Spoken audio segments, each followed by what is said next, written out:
after session for European stocks this morning with the UK's FTSE 100 index trading below the flat line. The Euro Stoxx 50 index is also below the flat line at the moment. Both indices are down around about 0.1% to 0.2%.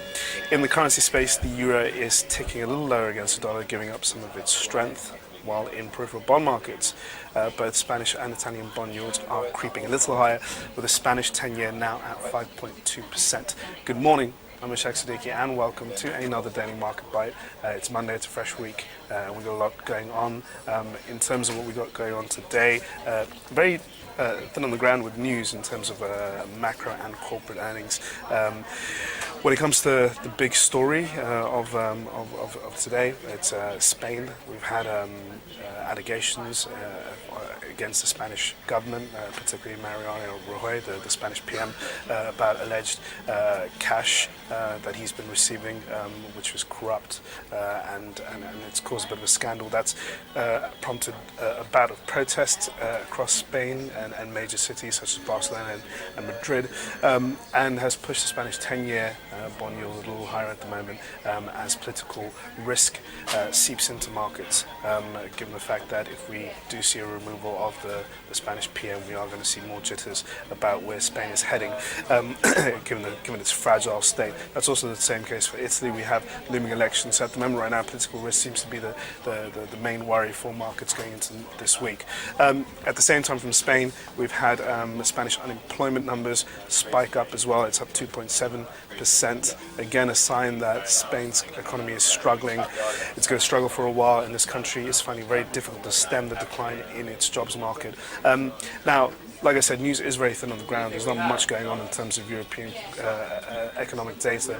In the US later, we have factory orders, which will be the big highlight of this afternoon session. Now in the US on Friday, we had payrolls numbers, which were, in terms of headlines, they rose 157K for the month of January. So pretty much in line with expectations. People were looking for numbers to come out in a range between 150,000 jobs to 180,000 jobs. The unemployment rate ticked higher a little bit, and on the whole, analysts have seen it as a bit of a Goldilocks release, where it wasn't too hot and it wasn't too cold, and ultimately suggests that the Fed will keep their pedal on more QE, because, well, essentially the target for a halt or an end to QE would be the unemployment rate creeping down to 6.5%. At the moment, it's at 7.9%. So there's a long way to go for the U.S. labour market before we start seeing stabilisation and an end to QE. We're seeing slow signs of stabilisation, but not enough to end the bout of stimulus measures that we've seen from the Federal Reserve.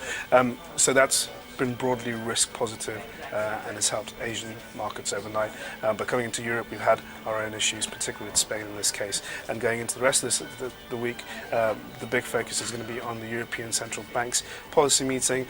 Last week, European banks paid less than expected to the ECB under the long-term refinancing operation. The week before, they paid far more than expected.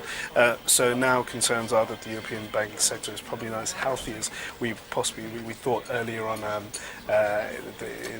2 weeks ago, towards the end of January. Anyway, that's all for your daily market bite. Tune in for another one tomorrow.